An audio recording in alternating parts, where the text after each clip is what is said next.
Repentance 1. A divine narration found in Jami, at-Tirmizi, number 3540, advises the importance and vastness of the forgiveness of Allah, the Exalted. The first part of the narration declares that as long as a Muslim sincerely supplicates to Allah, the Exalted, and hopes in His mercy, they will be forgiven by Him. This response has in fact been guaranteed for all lawful supplications in the Holy Quran, not just for the supplication of forgiveness. Chapter 40 Ghafir, verse 60. And your Lord says, "Call upon me, I will respond to you." In fact, the Holy Prophet Muhammad, peace and blessings be upon him, mentioned this verse and declared that supplication is an act of worship, meaning a righteous deed. This has been advised in a narration found in Sunan Abu Dawud, number 1479. A narration found in Jami, at-Tirmizi, number 3604, advises that every supplication is accepted in different ways as long as it is a lawful one. The person is either granted what they requested, or a reward will be reserved for them in the hereafter, or they will be forgiven an equivalent sin.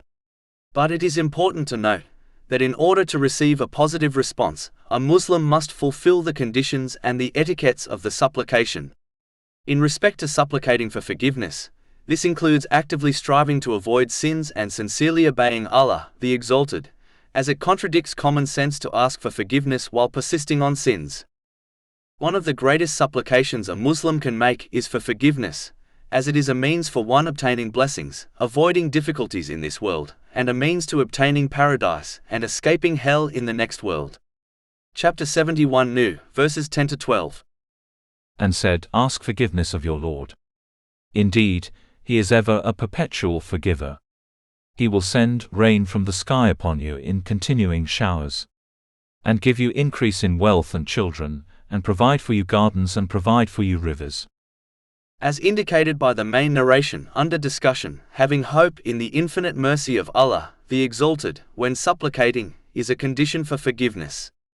In fact, Allah, the Exalted, acts according to His servant's opinion of Him, which has been confirmed in a divine narration found in Sahih Bukhari, number 7405. One of the greatest causes of forgiveness is when a Muslim only hopes in Allah, the Exalted, to forgive them, full well knowing no one can forgive them or protect them from punishment except Allah, the Exalted.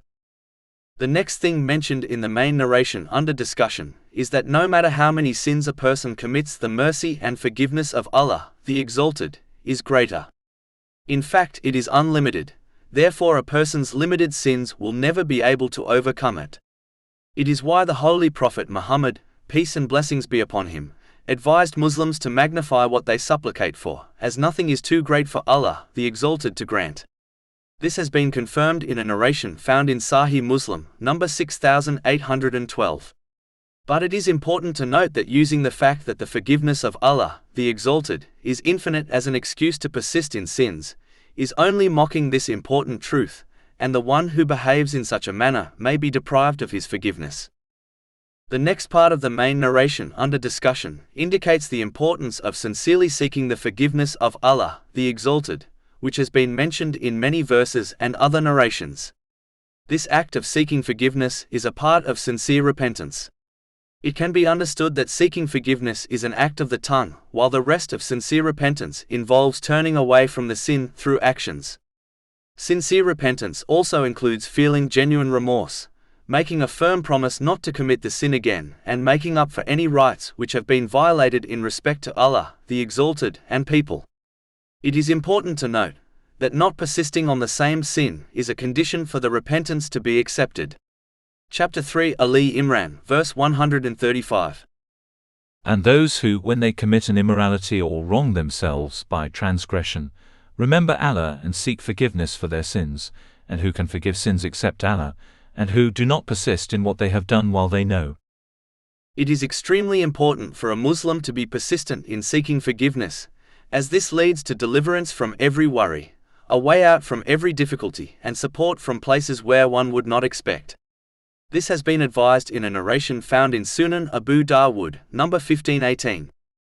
The next thing mentioned in the main narration under discussion is the greatest cause of forgiveness, namely, not associating anything with Allah, the Exalted. There are two types of associating things with Allah, the Exalted, major polytheism, and minor polytheism. The major type is when one worships things other than Allah, the Exalted, or in addition to Him. The minor version is when one acts for other than to please Allah, the Exalted, such as showing off.